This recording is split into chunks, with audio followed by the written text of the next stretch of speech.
हर एक दिन home bakers की ज़िंदगी में बहुत ही चैलेंजिंग होता है।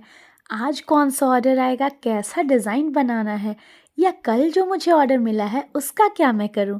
तो इसी तरीके से एक अजीबोगरीब मेरे पास भी ऑर्डर आया जो कि मैं फ़र्स्ट टाइम बना रही थी एंड कस्टमर की डिमांड थी कि उनके बेटे को चाहिए ब्रिटानिया केक, वही बचपन वाला। जो कि सुन के मुझे थोड़ी तो टेंशन हुई कि क्या मैं ये ऑर्डर एक्सेप्ट करूं, मैं बना पाऊंगी या नहीं। फिर क्या था, होम बेकर हूँ, चैलेंज तो लेना पड़ेगा। तो welcome back to my channel Veera's cake delight. और आज इस चैनल पे आपको एक न्यू रेसिपी मिलने वाली है, कुछ नया सीख के आप जाएंगे। तो मेरे चैनल पे न्यू आए हैं तो फटाफट से चैनल को सब्सक्राइब कर लीजिए, बेल आइकन दबाना बिल्कुल नहीं भूलिएगा, जिससे मेरे न्यू वीडियोस के नोटिफिकेशन आप तक सबसे पहले पहुंच जाए। तो यहाँ पे मैं एक बाउल ली हूँ जिसमें मैं 2 एग डाल रही हूँ। तो फ्रेंड्स, ये एग वाली रेसिपी है, आप चाहें तो इसे एगलेस भी बना सकते हैं, बट ये ऑर्डर पे मिला था एंड मुझे एग डाल के ही बनाना था, इसलिए मैं इसमें एग का यूज़ कर रही हूँ। अदरवाइज़ आप चाहें, एग का बहुत सारा अल्टरनेटिव है, जैसे आप कर्ड यूज़ कर सकते हैं, उसे अच्छे से कर्ड ऑयल को बीट करें, या फिर आप मिल्कमेड का यूज़ कर सकते हैं, या फिर आप फ्रेश मलाई का यूज़ कर सकते हैं। ऑर्डर के लिए बना रहे हैं तो कर्ड एंड ऑयल का ही यूज़ करें, बट मुझे ये एग वाला मिला था तो इसलिए मैं एग वाला बना रही हूँ। हालांकि मैं कस्टमर को ये सजेस्ट की थी कि मैं एगलेस बना देती हूँ, बट उन्हें वही वाला केक चाहिए था जिसका उन्होंने मुझे पिक भेज रखा था, जिसमें साफ तौर पे लिखा हुआ था कंटेंट्स एग। फिर क्या था, अगर कस्टमर की डिमांड है तो पूरी तो करनी पड़ेगी। तो यहाँ पे मैं 2 एग को अच्छे से बीट कर ली, हल्का फोमी होने के बाद मैं यहाँ पे क्लैरिफाइड बटर का यूज़ कर रही हूँ, आप इसे घी भी कह सकते हैं। आप चाहें तो यहाँ पे बटर का भी यूज़ कर सकते हैं। मैंने इसमें रिफाइंड ऑयल का बिल्कुल यूज़ नहीं किया है, क्योंकि इसे मैं प्रॉपर टेस्ट लाना चाह रही थी एंड फर्स्ट टाइम मैं बना रही थी, तो मैं सोची क्या पता ऑयल से कैसा टेस्ट आएगा, तो इसलिए मैं यहाँ पे घी का यूज़ की। बटर थोड़ा सा ज़्यादा बजट से बाहर हो जाता है। उसके बाद 3 चम्मच मैं यहाँ पे शुगर ऐड की हूँ, पीसी हुई चीनी का मैंने यूज़ किया है, और यहाँ पे वेनिला एसेंस ऐड की हूँ। नॉर्मली क्योंकि उसमें कोई भी फ्लेवर नहीं होता है तो वेनिला एसेंस ही डाला हुआ होता है। आप चाहें तो इलायची पाउडर का भी यूज़ कर सकते हैं, बट जो ब्रिटानिया वाले केक्स मिलते हैं ना वेनिला फ्लेवर के, और जो मुझे पिक आई हुई थी उसमें प्लेन बस टूटी फ्रूटी केक लिखा हुआ था, तो उसमें वेनिला फ्लेवर ही होता है।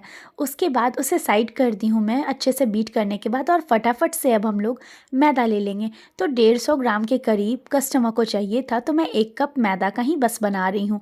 बेकिंग पाउडर ली हूँ 1 छोटा चम्मच, बेकिंग सोडा ली हूँ आधा छोटा चम्मच, और यहाँ पे मैं घी का यूज़ की थी जो कि अनसॉल्टेड होता है, तो इसलिए 1 पिंच मैं नमक भी डाली हूँ। अगर आप सॉल्टेड बटर का यूज़ करें तो नमक आप स्किप कर सकते हैं, क्योंकि कोई भी केक बनाते हैं तो उसमें 1 पिंच नमक डालने से उसका टेस्ट है काफ़ी बढ़ जाता है। हालांकि होता तो है 1 पिंच ही, बट वो 1 पिंच टेस्ट में बहुत ही ज़्यादा 100 गुना ज़्यादा बढ़ा देता है टेस्ट को। उसके बाद जो मैंने मिक्सचर को बीट करके रखा था, चीनी, घी, एग, वैनिला एसेंस, उसी में अब मैं ये जो छाना हुआ मैदा है, baking soda, baking powder and नमक वाला मिक्सचर, इसे इस पहले वाले मिक्सचर में ऐड कर दूंगी एंड फिर 1 से 2 स्पीड पे मैं इसे बीट करूंगी। आप चाहें तो इस प्रोसेस को हाथ से भी कर सकते हैं, बट एग को हाथ से बीट करने में काफ़ी ज़्यादा टाइम लगेगा, तो या तो आप विस्क का यूज़ करें या फिर फॉर्क का यूज़ करें। अगर आप हैंड का यूज़ कर रहे हैं तो मुझे ये सेम डे में ही ऑर्डर मिला था एंड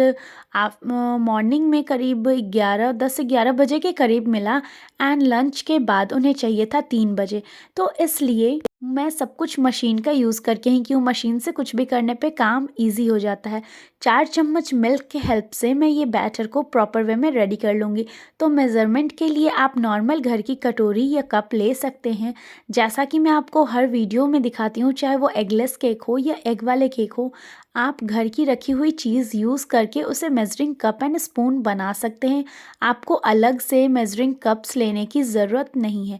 तो यहाँ पे 2 चम्मच पहले मैंने मिल्क ऐड किया, और फिर 2 चम्मच ऐड करके प्रॉपर बैटर जो फ्लोइंग कंसिस्टेंसी का होता है, रिबन कंसिस्टेंसी का, वो बनाऊंगी। और हाँ फ्रेंड्स, आप एक बात का हमेशा ध्यान रखिएगा कि कभी भी जो केक बैटर है वो ओवर मिक्स नहीं होना चाहिए। अगर आप ओवर मिक्स कर देंगे, ओवर बीट कर देंगे, या हाथ से ही अगर आप चला रहे हैं बहुत ज़्यादा मिला देंगे, तो ये जो क्रीमी सा फ्लफ़ी केक बनता है वो नहीं होगा, क्योंकि जितने भी एयर पॉकेट्स बने हैं इस बैटर में वो दब जाएंगे एंड हमारा केक है वो अच्छे से नहीं फूलेगा। तो अब आती है बारी ब्रिटानिया केक के मोस्ट इम्पॉर्टेंट इंग्रेडिएंट्स की टूटी फ्रूटी मैं यहाँ पे ऐड कर रही हूँ, जिसे मैंने ड्राई जो मैदा होता है उसे अच्छे से डस्ट करके इसके ऊपर लगा ली हूँ, जिससे नीचे में तो नहीं ऊपर के लेयर्स में ही ये टूटी फ्रूटी अच्छे से चला जाए और ऊपर से देखने में केक में थोड़े बहुत से टूटी फ्रूटी दिखें।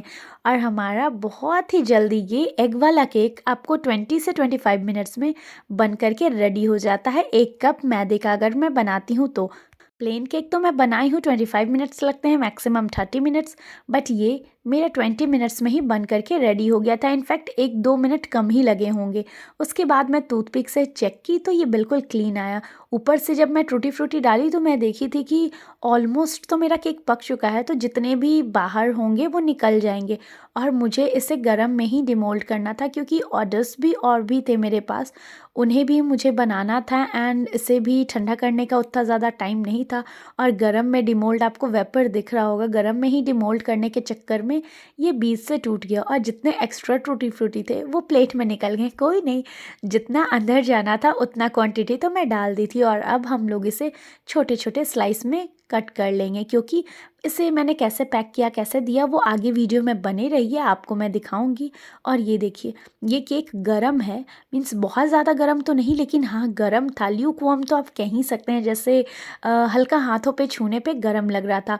और फिर भी इसका स्पॉन्ज और सॉफ्टनेस आप देख रहे होंगे कि कितना परफेक्ट स्पॉन्जी है, जैसे रसगुल्ला होता है ना, बिल्कुल उस टाइप का। जैसे स्पंज को मैं दबा रही हूँ फिर से ओरिजिनल पोजीशन में आ रहा है, बिल्कुल भी ये चिपक नहीं रहा है एंड ये गरम है। कोई भी केक को आप गरम में अगर जब प्रेस करेंगे ना तो आपस में वो सट जाता है, वेपर के चलते वो स्टिकी सा हो जाता है। बट आप इसका टेक्सचर देखिए कितना परफेक्ट है, कितना मैक्सिमम जितना दबा सकती हूँ मैं उतना दबा रही थी, जितना बैटर डालने पे होता है उतना मैं दबाई थी। एंड ये इतना अच्छे से बना था, मुझे देख कर के मुँह में पानी आ रही थी। फिर मैं बस भगवान से यही मना रही थी कि जितना हो बस मेरे लिए 2-4 पीस बच जाए, एंड काफ़ी सारे मेरे लिए बच गए थे। मैं तो एक अप्रॉक्स अंदाज से ही बनाई थी कि 1 कप मैदा काफ़ी है 150 ग्राम के लिए, क्योंकि जो वो पैकेट लेते हैं केक वाला उसमें शायद 40 या 50 ग्राम्स लिखा हुआ रहता है, तो वो बोले कि उस पैकेट के अकॉर्डिंग मुझे 2-3 पैकेट के बराबर हो जाना चाहिए, जिससे मेरा बेटा वन भर उसे खा सके। तो ये देखिए, मैं छोटे छोटे पीसेस में कट कर लिया एंड साइड का कुछ जो पार्ट है वो मैं अलग से प्लेट में रख ली थी। और जो मुझे देना था, मुझे लगा इतने में हो जाएगा, वो मैं इस प्लेट में कर ली थी। और ये देखिए सॉफ्टनेस, इसका स्पंज कितना ज़्यादा स्पॉन्जी ये केक बना है। तो एक बार इस रेसिपी को ट्राई करना तो बनता है फ्रेंड्स। ये ब्रिटानिया वाले केक खा करके बचपन की याद आ जाएगी। एंड जो साइड्स वाले बचे थे वो मैंने टेस्ट किया, इतना टेस्टी लगा, मेरे बच्चे तो और मांगने लगे। और मैं तो इसे अपने घर के लिए भी एक बार ज़रूर बनाऊंगी। अभी ऑर्डर्स काफ़ी सारे हो जा रहे हैं तो मुझे टाइम ही नहीं मिल पा रहा है, तो मैं इसे सोच रही हूँ कि क्यों ना आटे से बनाऊँ, थोड़ा हेल्दी भी हो जाएगा एंड टेस्टी तो होगा ही, क्योंकि जो साइड्स मैंने खाए ना उससे खा करके और भी ज़्यादा भूख लगी। तो अब आती है बारी पैकेजिंग की। तो यहाँ पे मैं वेट मशीन ले ली हूँ, उसके ऊपर मैं बेंटो बॉक्स रख दूँगी, क्योंकि 150 ग्राम ही देना है तो इस बॉक्स में ईजिली वो फिट हो जाएगा। अदरवाइज़ मैं ब्राउनी वाले जो बॉक्सेस होते हैं उसमें भी दे सकती हूँ, पर ये बेंटो बॉक्स थोड़ा सा ना बजट फ्रेंडली होता है। 6 रुपीज़ में आपको ये एक बॉक्स मिल जाएगा मार्केट में, तो इसलिए मैं इसी में पैक कर रही हूँ। और ऊपर से मैं बटर पेपर लगा दी हूँ, या आप इसे फूड रैप पेपर भी कह सकते हैं। मैं इसे हाथों से ही रख रही हूँ अलग से, क्योंकि हम होम बेकर्स का तो हाथ इतने बार धुलता है क्रीम चेंज करने में कि हमारी हाथ ऑलरेडी बहुत ही क्लीन होती है। तो यहाँ पे मैं हाथों का ही इस्तेमाल कर रही हूँ, क्योंकि बिल्कुल भी ये नॉन ऑयली है, बिल्कुल भी वो ग्रीजी सा फील नहीं हो रहा है कि तेल ऊपर में चिपक रहा है, जैसे मार्केट में पाम ऑयल यूज़ होते हैं जो कि बहुत ही हार्मफुल होते हैं। एंड देखिए फ्रेंड्स, 150 ग्राम हो गया था, फिर भी मैं 2-3 पीस डाल दी कि ये बेंटो बॉक्स का वज़न तो नहीं ले रहा था, बट जो भी थोड़ा बहुत वज़न हो वो एटलीस्ट उससे मैनेज हो जाएगा। और बस हमारा ये पैकेट रेडी है।